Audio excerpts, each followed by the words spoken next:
उत्तर प्रदेश के एक छोटे से गांव रामपुरा में सूरज की पहली किरण अभी खेतों पर उतर ही रही थी। पक्षियों की चहचहाहट, बैलों की घंटियों की आवाज और मिट्टी की खुशबू पूरे गांव में फैली हुई थी। गांव के किनारे एक टूटी फूटी झोपड़ी थी। उसी झोपड़ी में रहता था गरीब किसान रामदीन, उसकी पत्नी सरस्वती और उनका 15 साल का बेटा अर्जुन। रामदीन के पास केवल 1.5 बीघा जमीन थी। हर साल मेहनत करता, लेकिन कभी सूखा तो कभी ओलावृष्टि उसकी सारी उम्मीदें तोड़ देती। उस सुबह भी रामदीन,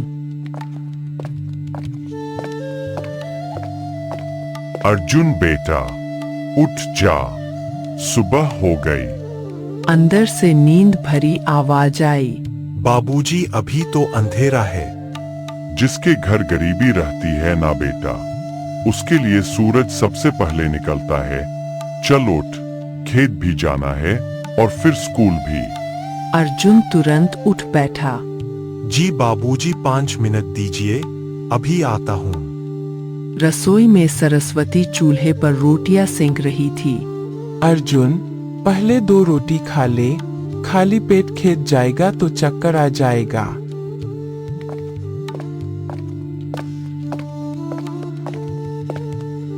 अम्मा, पहले बाबूजी को दे दो, कल भी उन्होंने आधी रोटी खाई थी। रामदीन ने तुरंत बात बदल दी। अरे पगले, मुझे भूख कहाँ लगती है। पहले तू खा, तू पढ़ता भी है, काम भी करता है। अर्जुन ने रोटी का टुकड़ा तोड़ा और आधा अपने पिता की तरफ बढ़ा दिया। अगर मैं आपका बेटा हूँ तो आधी रोटी आपकी, आधी मेरी। भगवान हर घर में ऐसा बेटा दे। तीनों ने चुपचाप खाना खाया। कुछ देर बाद रामदीन और अर्जुन खेत की ओर निकल पड़े। रास्ते में, बेटा, आज स्कूल में कौन सा पीरियड है? गणित का टेस्ट है बाबूजी। मास्टर जी बोले थे कि जो पहला आएगा उसका नाम जिले की छात्रवृत्ति के लिए भेजेंगे। रामदीन रुक गया। सच अर्जुन? हाँ बाबूजी, अगर छात्रवृत्ति मिल गई ना तो आपकी जेब से 1 रुपया भी नहीं लगेगा। बेटा, मैं गरीब जरूर हूँ, लेकिन तेरी पढ़ाई कभी नहीं रुकने दूंगा। और मैं वादा करता हूँ बाबूजी, एक दिन ऐसा आएगा जब आपको खेत में मजदूरी नहीं करनी पड़ेगी। रामदीन मुस्कुरा तो दिया, लेकिन उसके चेहरे पर भरोसे से ज्यादा दर्द था। तभी पीछे से तेज हॉर्न की आवाज आई। एक कार धूल उड़ाती हुई उनके सामने आकर रुकी। दरवाजा खुला, बाहर उतरा गांव का सबसे ताकतवर आदमी ठाकुर रणवीर सिंह, उसके पीछे 4 हथियारबंद गुंडे। गांव वाले दूर खड़े होकर सिर झुका लेते थे। रामदीन ने भी हाथ जोड़ दिए। राम राम ठाकुर साहब। ठाकुर ने कोई जवाब नहीं दिया। उसने पहले अर्जुन को ऊपर से नीचे तक देखा, फिर मुस्कुराया, लेकिन वह मुस्कान सम्मान की नहीं, घमंड की थी। यही है तेरा बेटा रामदीन। जी अर्जुन, सुना है बड़ा पर लिख रहा है। जी, पढ़ाई कर रहा हूँ। क्यों, कलेक्टर बनेगा? अर्जुन चुप रहा। अरे बोलना, सपना क्या है? IPS अफसर बनना चाहता हूँ। यह सुनते ही गुंडे फिर हंसने लगे। साहब, लगता है इसने बहुत फिल्में देख ली है।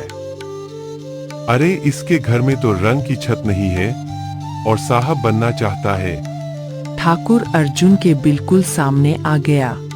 सुन लड़के, सपने वही देखो जो तुम्हारी औकात में हो। अर्जुन ने बिना नजर झुकाए जवाब दिया। औकात इंसान की मेहनत तय करती है, जेब नहीं। गुंडों की हंसी अचानक रुक गई। ठाकुर का चेहरा सख्त हो गया। बहुत जुबान चलने लगी है। सच बोलना जुबान चलाना नहीं होता। रामदीन घबरा गया। अर्जुन चुप हो जा बेटा। बाबूजी, आपने ही तो सिखाया है कि गलत के सामने सिर नहीं झुकाना चाहिए। वाह, किसान का बेटा मुझे ईमानदारी सिखाएगा। अगर अमीर आदमी गलत करे तो उसे भी कोई न कोई सच जरूर बताएगा। ठाकुर गुस्से से लाल हो गया। वह धीरे धीरे अर्जुन के और करीब आया। तुम्हारा नाम अर्जुन है ना? जी ठाकुर। पढ़ाई करते हो और आईपीएस बनोगे? जी, पूरी मेहनत से। तुम जानते हो, इस गांव में पिछले 30 साल से मेरी मर्जी के बिना कोई प्रधान तक नहीं बन पाया और तुम कहते हो कि आईपीएस बनोगे। सपना देखने के लिए किसी की इजाजत नहीं लेनी पड़ती ठाकुर साहब। अच्छा, तो मुझे जवाब भी देते हो? अगर सवाल गलत हो तो जवाब देना जरूरी होता है। माफ कर दीजिए ठाकुर साहब, बच्चा है, समझदार नहीं है। बाबूजी, मैं बच्चा नहीं हूँ। चुप हो जा बेटा, हाथ जोड़ता हूँ। अर्जुन पहली बार अपने पिता की आंखों में डर देख रहा था। उसने धीरे से सिर झुका लिया। रामदीन, तू तो समझदार आदमी है, लेकिन तेरे बेटे को लगता है कि किताबें पढ़कर दुनिया बदल देगा। साहब, इसकी उम्र ही ऐसी है। उम्र नहीं, घमंड है, और घमंड में ज्यादा दिन किसी का रहने नहीं देता। यह कहकर ठाकुर ने अपने आदमी भूरा को इशारा किया। भूरा तुरंत जीप से एक फाइल लेकर आया। रामदीन, ये पहचानता है? रामदीन के हाथ कांपने लगे। ये तो कर्ज के कागज है। बिल्कुल 20,000 रुपए लिए थे। आज ब्याज मिलाकर 2,80,000 हो चुके हैं। क्या 2,80,000? इतना कैसे? ब्याज बेटा, ब्याज। इतना ब्याज तो कोई बैंक भी नहीं लेता। मैं बैंक नहीं हूँ, मैं ठाकुर रणवीर सिंह हूँ। कानून सबके लिए बराबर होता है। दोनों की आंखें आमने सामने थीं। कानून, इस गांव में कानून की किताब नहीं चलती, यहाँ मेरा नाम चलता है। फिर भी एक दिन कानून ही जीतेगा। साहब, लगता है मास्टर ने इसे ज्यादा पढ़ा दिया है। भूरा, जी साहब। आज नहीं, लेकिन याद रखना, इस लड़के का घमंड एक दिन जरूर तोड़ना है। अर्जुन ने सब सुन लिया, लेकिन उसके चेहरे पर डर नहीं था। ठाकुर अपनी कार में बैठा जाने से पहले, रामदीन, आज से 15 दिन अगर पैसे नहीं मिले तो खेत भी मेरा और ये झोपड़ी भी। गाड़ी धूल उड़ाती हुई चली गई। कुछ देर तक वहां बिल्कुल सन्नाटा रहा। अर्जुन, जी बाबूजी। अचानक रामदीन ने पहली बार अपने बेटे को थप्पड़ मार दिया। अर्जुन कुछ पल के लिए चुप रह गया। उसने कभी नहीं सोचा था कि बाबूजी उस पर हाथ उठाएंगे। क्यों किया तूने ऐसा? तुझे पता भी है वो आदमी क्या कर सकता है? अगर सच बोलना गलती है तो हाँ, मैंने गलती की। तू समझता क्यों नहीं, हम गरीब लोग हैं। गरीब है लेकिन गलत नहीं है। दुनिया सही और गलत से नहीं चलती बेटा, पैसे से चलती है। अगर ऐसा होता तो भगवान गरीबों के घर पैदा ही नहीं करता। रामदीन की आंखों से आंसू बहने लगे। मुझे माफ कर दे बेटा, मैंने गुस्से में तुझे मार दिया। आपका हाथ मेरे लिए आशीर्वाद है बाबूजी, लेकिन एक वादा कीजिए। क्या अर्जुन? आज के बाद कभी किसी गलत आदमी के सामने हाथ नहीं जोड़ेंगे। रामदीन मुस्कुराया, लेकिन वह मुस्कान मजबूरी से भरी हुई थी। जिस दिन तू बड़ा अफसर बन जाएगा उस दिन किसी के सामने हाथ नहीं जोड़ूंगा। वादा रहा बाबूजी।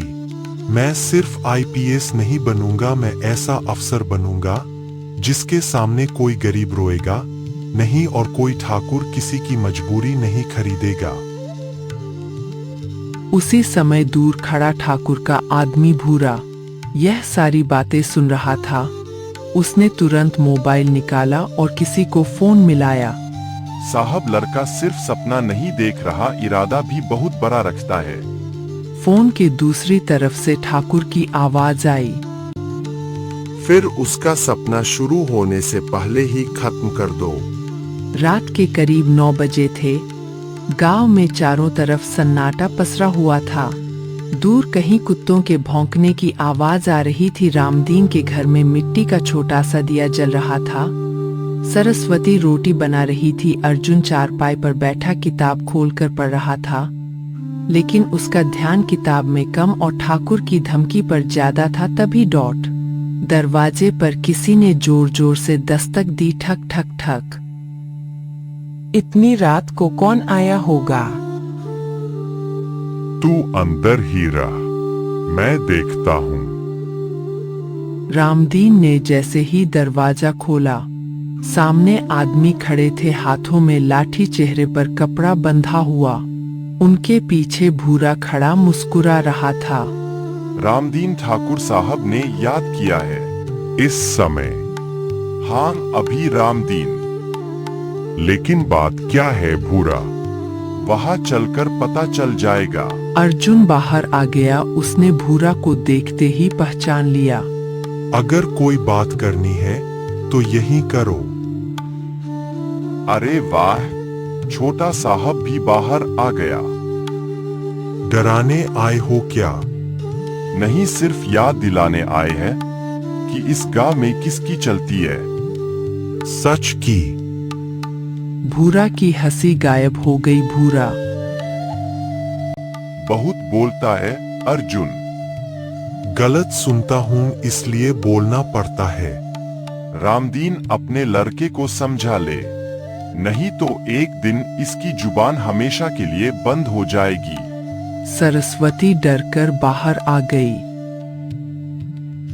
भैया बच्चा है, भगवान के लिए इसे छोड़ दो।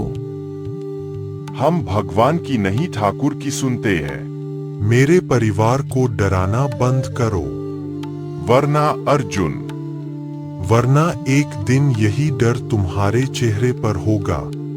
साथ खड़े गुंडे हंसने लगे। पहला, सुन रहे हो, ये हमें धमकी दे रहा है। पहले अपने घर की टूटी छत तो ठीक कर ले। छत टूटी है, हौसला नहीं। बस। उसने अर्जुन की कॉलर पकड़ ली। मत मारो मेरे बेटे को। आज नहीं मारूंगा, लेकिन याद रखना, अगर ठाकुर के खिलाफ एक शब्द भी बोला तो पूरा परिवार सड़क पर होगा। यह कहकर उसने अर्जुन को जोर से धक्का दिया। अर्जुन जमीन पर गिर पड़ा। सरस्वती दौड़कर उसे उठाने लगी। बेटा, लगी तो नहीं? नहीं अम्मा। भूरा और उसके आदमी चले गए। कुछ देर तक कोई कुछ नहीं बोला। घर के अंदर सिर्फ सिसकियों की आवाज थी। रामदीन ने धीरे से कहा, बेटा तू शहर चला जा। क्या?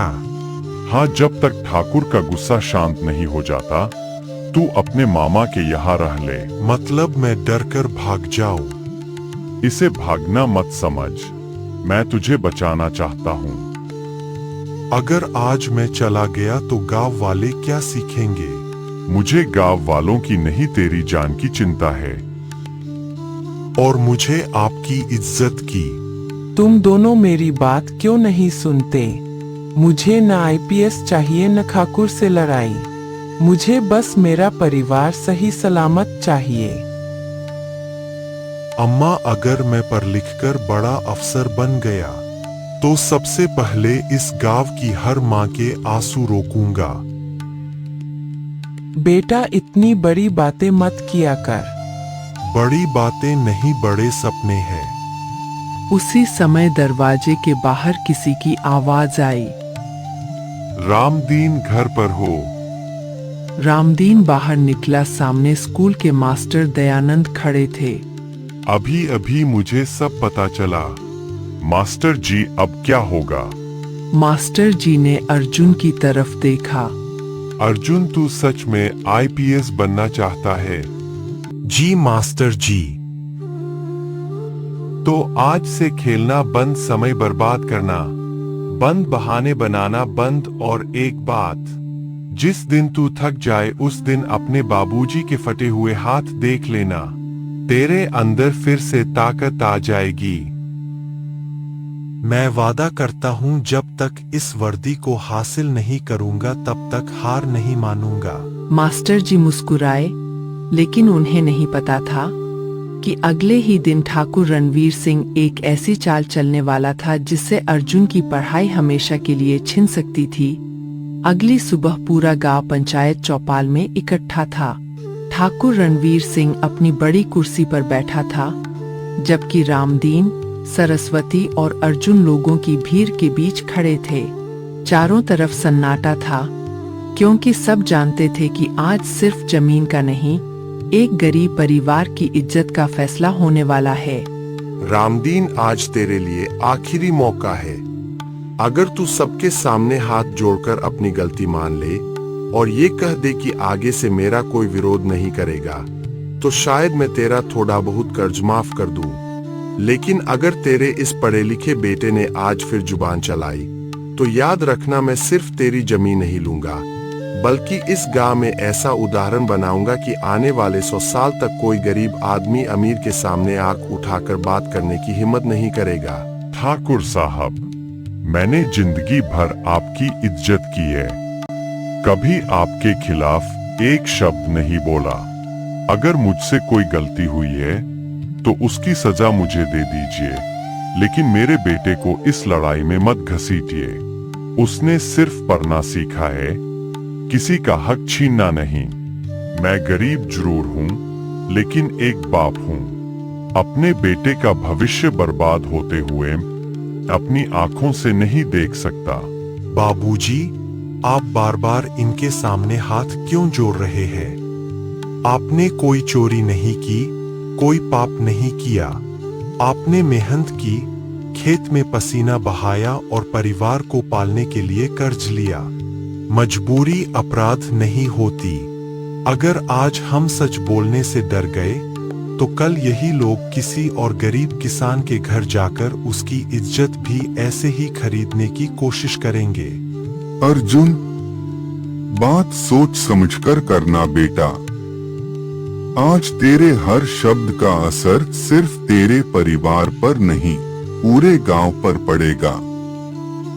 प्रधान जी, मैं जानता हूं कि मेरे एक एक शब्द की कीमत है, इसलिए मैं गुस्से में नहीं, सच बोल रहा हूं। अगर आज पंचायत में भी गरीब की आवाज नहीं सुनी जाएगी, तो फिर इस चौपाल और जंगल में क्या फर्क रह जाएगा?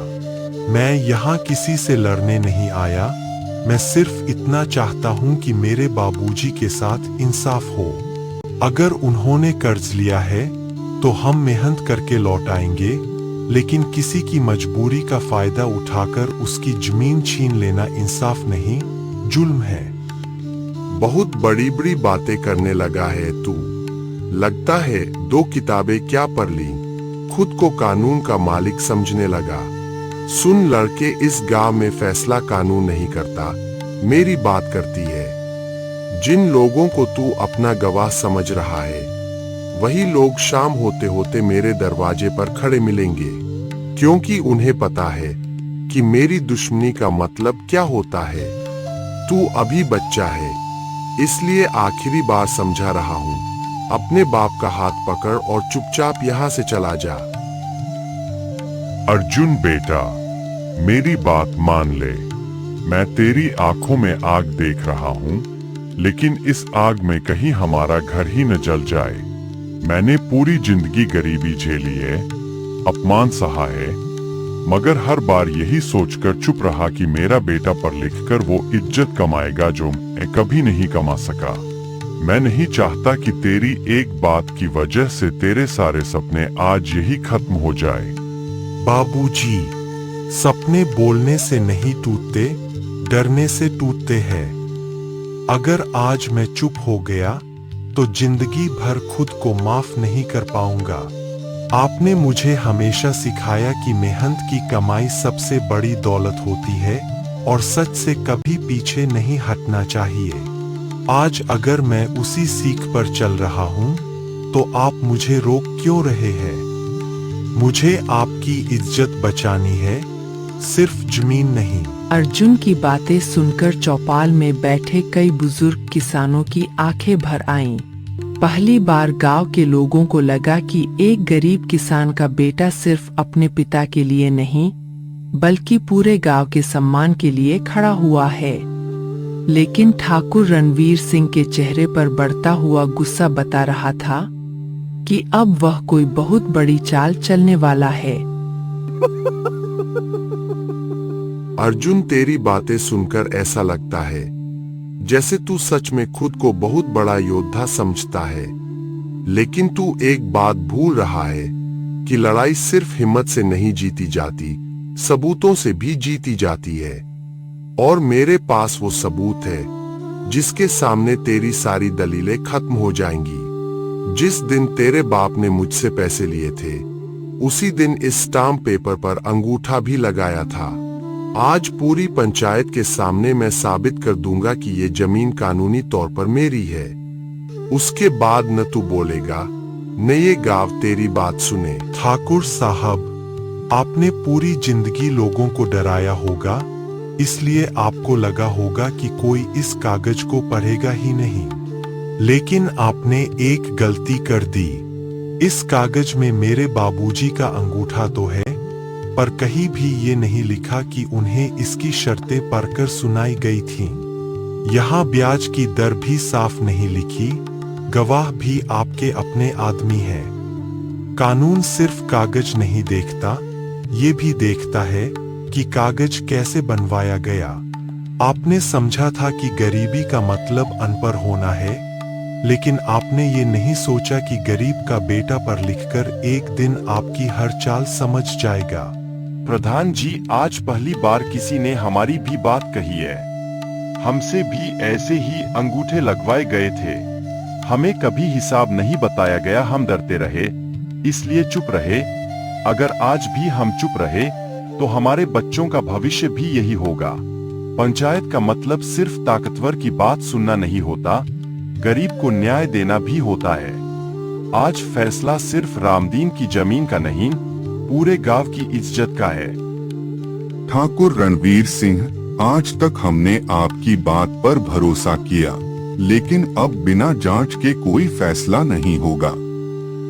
ये कागज तहसील भेजा जाएगा, अधिकारी इसकी जांच करेंगे। जब तक सच्चाई सामने नहीं आती, रामदीन की जमीन पर कोई कब्जा नहीं करेगा। और अगर ये साबित हुआ कि किसी किसान से धोखे से अंगूठा लगवाया गया है, तो कानून अपना काम करेगा। आज से इस पंचायत में डर नहीं, न्याय बोलेगा। प्रधान का फैसला सुनते ही पूरे चौपाल में तालियों की आवाज गूंज उठी। पहली बार ठाकुर रणवीर सिंह के चेहरे पर हार और गुस्सा एक साथ दिखाई दे रहे थे। उसने अर्जुन की तरफ देखा और मन ही मन कसम खा ली। आज पंचायत में मैं हार गया हूँ, लेकिन इस लड़के को आईपीएस बनने से पहले ही तोड़ दूंगा। उधर अर्जुन ने भी अपने पिता का हाथ कसकर पकड़ लिया। उसे पता था कि असली लड़ाई अब शुरू हुई है। पंचायत खत्म हो चुकी थी, लेकिन पूरे गांव में सिर्फ एक ही चर्चा थी। आज पहली बार किसी ने ठाकुर रणवीर सिंह की आंखों में आंख डालकर जवाब दिया। उधर ठाकुर चुपचाप बैठा था। उसके चेहरे पर मुस्कान नहीं थी, बल्कि बदले की आंख साफ दिखाई दे रही थी। भूरा की तरफ देखा और धीमी आवाज में बोला, जिस लड़के ने आज मेरी बेइज्जती की है, उसका सपना अब ज्यादा दिनों तक जिंदा नहीं रहेगा। भूरा, मैं लड़ाई हार सकता हूँ, लेकिन बदला लेना कभी नहीं भूलता। पंचायत में लोगों ने तालियां अर्जुन के लिए नहीं, मेरी हार पर बजाई है। ये बात मेरे सीने में आग बनकर जल रही है। मुझे उसकी जान नहीं चाहिए, क्योंकि मर जाएगा तो लोग उसे शहीद बना देंगे। मुझे उसका हौसला तोड़ना है, उसका विश्वास छीनना है। ऐसा वार करो कि वो खुद अपनी किताबें बंद कर दे और एक दिन अपने बाप से कहे, मुझसे आईपीएस नहीं बनेगा। जिस दिन उसके मुंह से ये शब्द निकल गए, समझना मैं जीत गया। साहब, आपकी बात समझ गया। आदमी को हराने का सबसे आसान तरीका उसके सपनों पर हमला करना होता है। कल से पूरे इलाके में खबर फैला देंगे कि अर्जुन चोर है, झूठा है और पंचायत में उसने नाटक किया था। स्कूल में भी उसके खिलाफ बातें पहुंचेंगी। लोग उसे ताने देंगे, दोस्त उससे दूर हो जाएंगे। जब हर तरफ से उसे सिर्फ अपमान मिलेगा, तब उसका आत्मविश्वास अपने आप टूट जाएगा। और अगर फिर भी नहीं टूटा तो हमारे पास और भी बहुत तरीके हैं। बेटा, आज मुझे पहली बार अपने ऊपर नहीं, तेरे ऊपर गर्व हुआ। लेकिन एक बात हमेशा याद रखना, जिन लोगों के पास सच नहीं होता, वो साजिश का सहारा लेते हैं। मुझे डर इस बात का नहीं कि ठाकुर क्या करेगा, मुझे डर इस बात का है कि कहीं नफरत की आग तेरे दिल में जगह न बना ले। तू अफसर बनने का सपना इसलिए देख रहा है ताकि न्याय कर सके, बदला लेने के लिए नहीं। अगर तेरे दिल में गुस्सा जीत गया तो तेरी पढ़ाई हार जाएगी। बाबूजी, मैं आपसे वादा करता हूँ कि मेरे हाथ कभी किसी बेगुनाह पर नहीं उठेंगे और मेरी वर्दी कभी बदले का हथियार नहीं बनेगी। मैं पढ़ाई इसलिए नहीं कर रहा कि ठाकुर से हिसाब बराबर कर सकूं। मैं पढ़ाई इसलिए कर रहा हूं ताकि इस गांव का कोई बच्चा फिर कभी गरीबी की वजह से अपना सपना छोड़ने पर मजबूर न हो। आज से मेरा हर दिन, हर रात और मेरी हर सांस सिर्फ एक लक्ष्य के लिए होगी, आईपीएस की वर्दी। पंचायत के बाद पूरा गांव 2 हिस्सों में बंट चुका था। कुछ लोग अर्जुन की हिम्मत की तारीफ कर रहे थे, तो कुछ लोग ठाकुर के डर से उसके खिलाफ बातें कर रहे थे। लेकिन अर्जुन ने किसी की बात पर ध्यान नहीं दिया। उसकी दुनिया अब सिर्फ 3 चीजों तक सीमित थी: अपने माँ बाप, अपनी किताबें और अपना सपना। दूसरी तरफ ठाकुर रणवीर सिंह हर हाल में अर्जुन का आत्मविश्वास तोड़ने की तैयारी कर चुका था। तुम लोग अभी तक मुझे जानते ही नहीं हो। मैं किसी को एक दिन में बर्बाद नहीं करता, मैं उसे धीरे धीरे अंदर से तोड़ता हूँ। अगर आज मैं अर्जुन को मार दूं, तो पूरा गांव उसे बहादुर कहेगा। लेकिन अगर वही लड़का खुद अपनी किताबें फेंक दे, खुद अपने सपनों से हार मान ले, तब लोग कहेंगे कि गरीब का बेटा आखिर गरीब ही रह गया। इसलिए उसकी ताकत पर नहीं, उसके हौसले पर वार करो। उसे हर रोज एहसास दिलाओ कि वो गरीब है, उसका बाप गरीब है और उसकी औकात कभी नहीं बदल सकती। इंसान जब दुनिया से नहीं, खुद से हार जाता है, तभी असली हार होती है। साहब, आपकी चाल समझ गया। कल से गांव का कोई आदमी उसके घर दूध नहीं देगा, कोई मजदूरी नहीं देगा, कोई उससे बात तक नहीं करेगा। स्कूल जाते समय बच्चे उसका मजाक उड़ाएंगे, बड़े लोग उसे ताने देंगे। उसे ऐसा महसूस होगा कि पूरी दुनिया उसके खिलाफ खड़ी है। और अगर उसके बाद भी उसका हौसला नहीं टूटा, तो मैं खुद उसके सामने जाकर रोज उसे याद दिलाऊंगा कि आईपीएस बनना सिर्फ अमीरों के बस की बात है।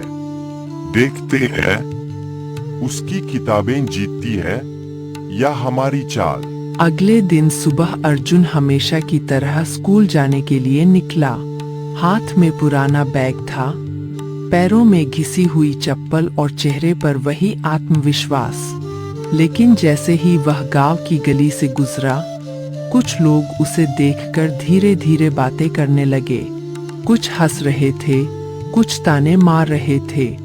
अर्जुन ने सब सुना, लेकिन उसके कदम नहीं रुके। गांव का एक देखो देखो, आ गया हमारा होने वाला आईपीएस साहब। अरे बेटा, पहले अपने घर की टूटी हुई छत तो बनवा ले, फिर पूरे जिले की सुरक्षा करना। बड़ी बड़ी बातें करने से कोई अफसर नहीं बन जाता। तेरे बाप ने पूरी जिंदगी खेत में पसीना बहाया, फिर भी गरीबी नहीं गई। तू क्या बदल लेगा? जिंदगी किताबों से नहीं, पैसों से चलती है। हमारी मान पढ़ाई छोड़ और अपने बाप के साथ खेत में लग जा। कम से कम 2 वक्त की रोटी तो आराम से मिल जाएगी। चाचा, अगर मेरे बाबूजी ने भी यही सोच लिया होता कि गरीब आदमी मेहनत करके क्या बदल लेगा, तो शायद आज मैं स्कूल भी नहीं जा पाता। आपने सही कहा कि जिंदगी पैसों से चलती है, लेकिन पैसा कमाने के लिए भी मेहनत और शिक्षा चाहिए। अगर हर गरीब बच्चा लोगों की बात सुनकर अपने सपने छोड़ देगा, तो फिर इस देश में कभी कोई गरीब अफसर नहीं बनेगा।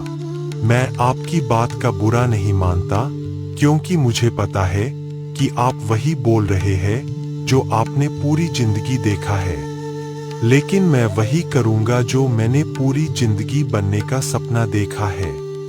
अर्जुन स्कूल की तरफ बढ़ गया।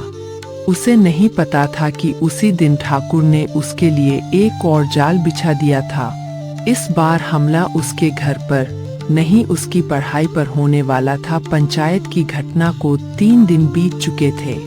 गांव में हर गली और हर चौपाल पर सिर्फ अर्जुन की चर्चा हो रही थी। कोई उसकी हिम्मत की तारीफ कर रहा था तो कोई उसे पागल कह रहा था। लेकिन अर्जुन के लिए लोगों की बातें अब मायने नहीं रखती थीं। उसकी आंखों के सामने सिर्फ अपने बाबूजी का झुका हुआ सिर और उनका टूटा हुआ सपना था। उसी सोच के साथ वह रोज की तरह अपना पुराना बैग कंधे पर डालकर स्कूल पहुंचा। लेकिन आज स्कूल का माहौल पहले जैसा बिल्कुल नहीं था। पहला लड़का, अरे रास्ता छोड़ो भाई, बड़े साहब आ रहे हैं। ये वही अर्जुन है जिसने पूरे गांव के सामने ठाकुर को ललकार दिया था। लगता है अब ये सीधे आईपीएस की कुर्सी पर बैठेगा। अरे अर्जुन, एक बात बता, इतनी बड़ी बड़ी बातें करने की हिम्मत कहाँ से आती है? तुम्हारे घर में तो कभी 2 वक्त का खाना भी मुश्किल से बनता है। कभी सोचा है कि सपने देखने से पहले घर की हालत भी देख लेनी चाहिए? हमें तो लगता है कि तू किताबें कम और फिल्में ज्यादा देखता है। अगर गरीबी देखकर सपने छोड़ दिए जाए, तो इस देश में कोई गरीब बच्चा कभी आगे नहीं बढ़ पाएगा। तुम लोग मेरी फटी हुई कमीज देख रहे हो, लेकिन मेरे बाबूजी के हाथों के छाले नहीं देख रहे। तुम मेरी टूटी चप्पल देख रहे हो, लेकिन मेरी माँ की वो रातें नहीं देख रहे जब उन्होंने खुद भूखे रहकर मुझे खाना खिलाया। मुझे लोगों की हंसी से फर्क नहीं पड़ता। जिस दिन मेहनत रंग लाएगी, उसी दिन यही लोग कहेंगे कि गरीब का बेटा भी इतिहास लिख सकता है। इतिहास?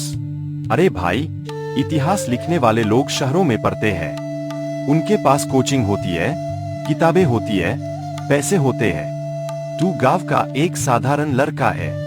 तेरे बाबूजी किसान है और आधी जिंदगी कर्ज चुकाने में निकल गई। तू चाहे जितनी मेहनत कर ले, आखिर में होगा वही जो किस्मत में लिखा है। कभी कभी इंसान को अपनी औकात पहचान लेनी चाहिए, वरना सपने टूटते भी बहुत बुरी तरह है। औकात इंसान की जेब नहीं, उसका इरादा तय करता है। अगर किस्मत ही सब कुछ होती, तो किसान खेत में पसीना क्यों बहाता? वो भी घर बैठकर फसल उगने का इंतजार करता। मेरे बाबूजी ने मुझे एक बात सिखाई है, मेहनत करने वाले की हार सिर्फ तब होती है जब वो कोशिश करना छोड़ देता है। इसलिए तुम लोग जितना हंसना चाहते हो हंस लो। मैं तुम्हारी बातों से नहीं, अपनी मंजिल से मतलब रखता हूँ। इतने में स्कूल का चपरासी तेजी से भागता हुआ आया। उसके चेहरे पर घबराहट साफ दिखाई दे रही थी और धीमी आवाज में कहा, अर्जुन, प्रिंसिपल सर ने अभी इसी वक्त अपने ऑफिस में बुलाया है और उनके कमरे में ठाकुर रणवीर सिंह भी बैठा हुआ है। अर्जुन एक पल के लिए रुका, फिर उसने गहरी सांस ली और बिना डरे प्रिंसिपल के ऑफिस की तरफ बढ़ गया। अंदर का माहौल बिल्कुल शांत था। एक तरफ प्रिंसिपल गंभीर चेहरे के साथ बैठे थे और दूसरी तरफ ठाकुर रणवीर सिंह कुर्सी पर पैर चढ़ाकर मुस्कुरा रहा था। अर्जुन ने दोनों को नमस्ते की और बिना डरे उनके सामने खड़ा हो गया। उसे महसूस हो गया था कि आज फिर उसकी परीक्षा होने वाली है। आओ अर्जुन, मैं तो तुम्हारा ही इंतजार कर रहा था। पंचायत में तुमने बड़ी बड़ी बातें की थी, इसलिए सोचा आज स्कूल में भी तुम्हारा भाषण सुन लिया जाए। लेकिन याद रखना, चौपाल और स्कूल में बहुत फर्क होता है। यहाँ भावनाओं से नहीं, नियमों से काम चलता है। अगर किसी छात्र की वजह से स्कूल का नाम खराब होने लगे तो उसे बाहर का रास्ता दिखाने में देर नहीं लगती। तुमने गांव में मेरे खिलाफ माहौल बनाया है। अब बताओ, तुम्हारे खिलाफ कार्रवाई क्यों न की जाए? ठाकुर साहब, अगर सच बोलना माहौल बनाना है तो मैंने वही किया है। मैंने किसी को आपके खिलाफ नहीं भड़काया। मैंने सिर्फ इतना कहा कि गरीब आदमी की मजबूरी का फायदा नहीं उठाना चाहिए। अगर मेरे शब्दों से किसी को तकलीफ हुई है तो शायद इसलिए कि सच हमेशा कड़वा होता है। लेकिन मैं आज भी यही कहूंगा कि सम्मान पैसे से नहीं, इंसानियत से मिलता है। मैं स्कूल पढ़ने आता हूँ, राजनीति करने नहीं। बहुत जुबान चलने लगी है तेरी।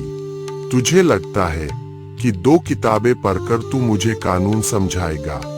बेटा, मेरी एक आवाज पर बड़े बड़े अधिकारी मेरे घर आकर बैठते हैं। इस स्कूल की आधी जमीन मेरे दान से बनी है। अगर मैं चाहूं तो कल से इस स्कूल का एक एक काम रुक जाएगा। और अगर तेरी पढ़ाई ही रुक गई तो आईपीएस बनने का सपना भी यही खत्म हो जाएगा। इसलिए आखिरी बार कह रहा हूं, अपने सपनों को बचाना है तो मेरे सामने सिर झुका दे। सिर झुकाना मुझे मेरे बाबूजी ने नहीं सिखाया। उन्होंने सिखाया है कि भूखे रह लेना, लेकिन गलत के सामने हार मत मानना। आपने स्कूल की इमारत बनवाई होगी, लेकिन शिक्षा किसी एक आदमी की संपत्ति नहीं होती।